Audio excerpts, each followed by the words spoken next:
Hey guys, welcome back to the Strictly Travel podcast. Another segment. This is actually going to be the sixth episode that I've ever recorded, and I'm really thankful for everyone who's been on this ride, been on this journey, and for tuning in. I appreciate everyone that watches my show and or listens to the show. And as usual, I'm your host Calvin, and today we're going to be talking about Hyatt's massive changes with their award program. This is the annual category changes by Hyatt Hotels, but this time in 2023, the changes are extremely devastating, and we'll dive right in. Right in. So, but before we get started, if you enjoy the show, you find it helpful, you really like sort of the topics I discuss, I definitely really appreciate it if you just liked and subscribe to this podcast. And I wanted to thank you very much if you already like and subscribe. So, that being said, let's jump straight into Hyatt's brutal, devastating changes. So, first off, every year, Hyatt hotels will have some category changes. These usually are announced early March and they go into effect at the end of March. This year, these changes will go into effect March 28th, 2023. And this year, we see about 214 properties getting bumped up and about 100 or so getting bumped down. And while on record, that on paper, that might seem pretty good. The majority of properties getting bumped down are properties that aren't very popular. People don't typically spend any time at these properties, and there's sort of these low volume, more of these lower end properties, anyways. But on the other side, on the flip side of that, is there's a bunch of luxury properties getting bumped up um, with this round of changes. Most notably, a lot of these there's a handful of properties, about I think 9 of them, that are going from category 7 to category 8, which is a true bummer. Right now, for Hyatt Globalist, you earn a category 1 through 7 free night certificate that can be used at a lot of properties, but with these changes, it removes 9 properties that you could have had the opportunity to use this free night certificate at. In addition, some of these properties I feel are not worthy of that category 8 level. I think Hyatt has kind of um, played around with their model a little too much, and properties such as the Park Hyatt Zurich, Carmel Valley Ranch are just two of the properties that are going from 7 to 8 that I feel like category 7 was already perfect, especially for Carmel Valley Ranch. I booked this property a couple years ago when it was back in a category 6, and I've had a really, really great time. Right now, it's category 7. I think that's a little on the more expensive side, but seeing that bump to category 8 is definitely alarming, and kind of prices me out for the future. I may come back once or twice, but at category 8, I just have to make sure I can find space where it's off peak season. Um, Another property, the Park Hyatt Zurich. Jen and I will be staying there in a couple of months. We're going to be visiting Zurich, the Switzerland area, and Interlaken and Grindelwald. And we booked this property for 30,000 points a night. It's already category 7. And to see that jump to category 8 is definitely a little bit alarming. The property is nice. It's a bit luxurious, but it doesn't scream top of the line luxury. And I think that's what Hyatt is truly missing, is that category 7 is fine for a lot of these properties, but if you just start bumping everything up to category 8 loses that value where it's going to be ultra luxury, and sooner or later they're going to be pushing out, category 9, category 10, and it just feels as if these changes and these bump ups are just waiting to happen next year, and so forth. So with all these changes, I feel like it's only a matter of time before Hyatt releases, category 9, which will then be the ultra luxury properties. Well, category 8 is going to be some of these properties that I view, in that 7 range. And I think this does hurt because it does devalue the program. It takes a couple opportunities that I really enjoyed staying at away. Um, and since the beginning of 2022, a lot of the properties that I've really enjoyed have been bumped up, from category 4 to 5, so I can no longer use my 1 through 4 category 1 through 4 free night certificates, or it's been bumped up from category 7 to 8, and now I can't use that other special free night certificate. So it does price me out a bit.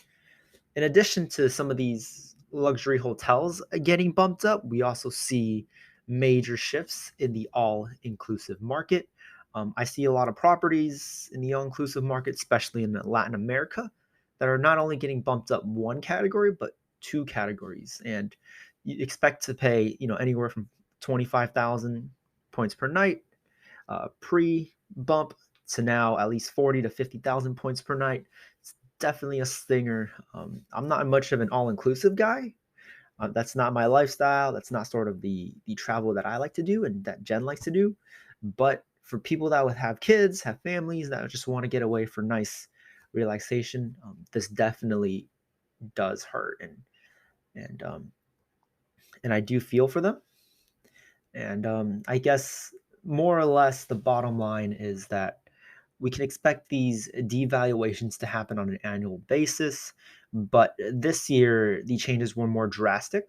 I didn't expect a lot of these properties to be bumped up to category 8, um, because I have stayed in category 8 properties, and like such as the Alila Napa Valley, and I would deem that as modern upscale luxury, whereas Carmel Valley Ranch is doesn't give you quite that feel or resemble that feel. It's a little bit more of a category 6, category 7. It's a nice laid back place to relax, have some activities, but it doesn't scream top of the line luxury. And I think that's the biggest problem is that you're there is that the program is trying to bundle hotels in category 8 that don't really scream, true luxury. And I think that it's a little bit outrageous at the moment. All right, next up is we also have the Hyatt Place Santa Barbara that's going to be bumped up to category 6.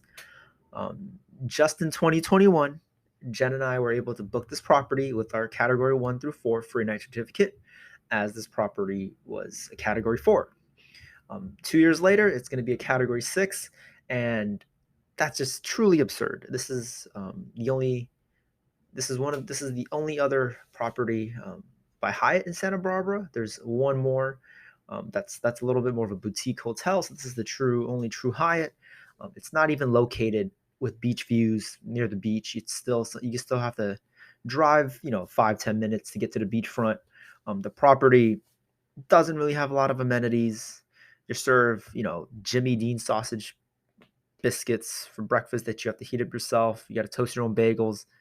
Um, there's barely a fitness room, and it's crazy to think that they're going to be charging 20,000 points per night to 20,000 points per night right now. It's going to be about 25,000 points per night for standard coming end of the month for this property. I would definitely never pay 25,000 for this Hyatt place. And I could not begin to justify it. I mean, it's crazy, right? Like, you expect, if you're paying 25,000 points a night, you expect to at least be served, normal breakfast if you're an elite member, or to have, a modern looking room, but you're going to be given, a Hyatt Place room. Looks more like it's more on the level of like, Holiday Inn versus, Hyatt Regency, and even in more of a business oriented hotel. So some of these changes just are unfathomable to me. With that being said, I think this is just the reality that we live in.